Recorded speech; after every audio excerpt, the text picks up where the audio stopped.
What happens to a ship in a storm? The ship must keep its bow, the front end, pointing into the waves to plow through them safely, since a massive wave striking the ship's side could roll the vessel over and sink it. Wind and waves will try to turn the vessel, and pushing against them requires forward momentum.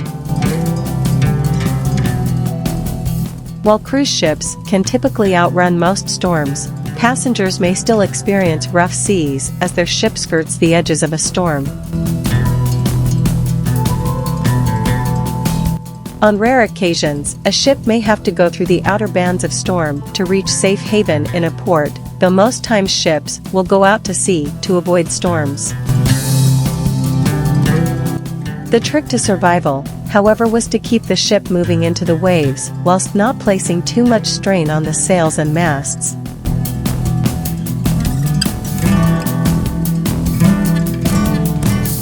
The ship needed to keep enough speed to move up the sides of oncoming waves whilst keeping its rudder in the water to enable steering.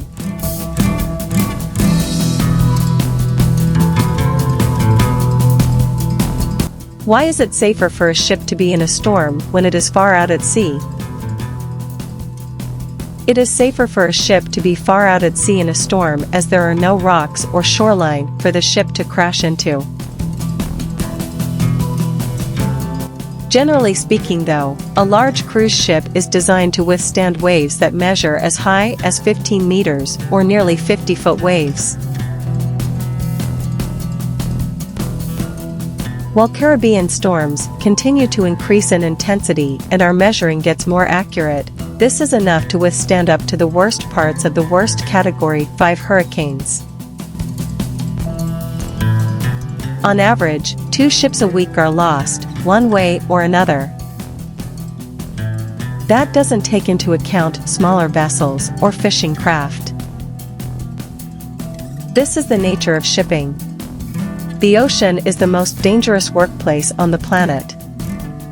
In case of an emergency or rough seas, it helps to keep the ship balanced, counter the waves, and reduce rocking. A large cruise ship usually has several ballast tanks, so the combined effect of a ship's buoyancy, low center of gravity, and ballast keep the ship from tipping over. States of ships in tempests can be very difficult and dangerous. At the point when a boat experiences a tempest, exposed to extreme weather patterns, can areas of strength for incorporate high waves, weighty downpour or snow, and decreased perceivability. These circumstances can prompt different risks and dangers for the team, travelers, and the actual boat. Here are a few circumstances normally experienced during storms adrift.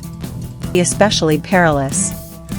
Weighty downpour or snow. Tempests frequently bring extreme precipitation, which can lessen perceivability and make route really testing. Downpour or snow can likewise add to tricky decks and restricted mobility. Decreased perceivability. Tempests can make haze, fog, or shower, lessening perceivability to a couple of meters or even totally clouding the environmental elements. This makes it challenging for the team to explore, spot likely dangers, or speak with different vessels. Lightning and tempests. Rainstorms are normal during storms adrift, and lightning represents a huge gamble to ships and their team. Strikes can harm gear, disturb hardware, and even light fires ready. Violent oceans. Tempests make fierce ocean conditions, making the boat pitch, roll, and yaw inconsistently. This consistent development can be confusing, genuinely debilitating, and can prompt nausea among the team and travelers.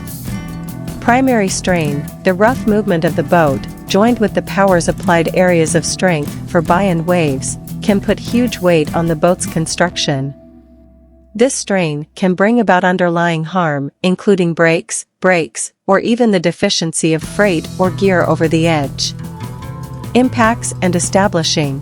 Tempests make route more troublesome, expanding the gamble of crashes with different vessels, lowered articles, or in any event, steering into the rocks on shallow reefs or shorelines.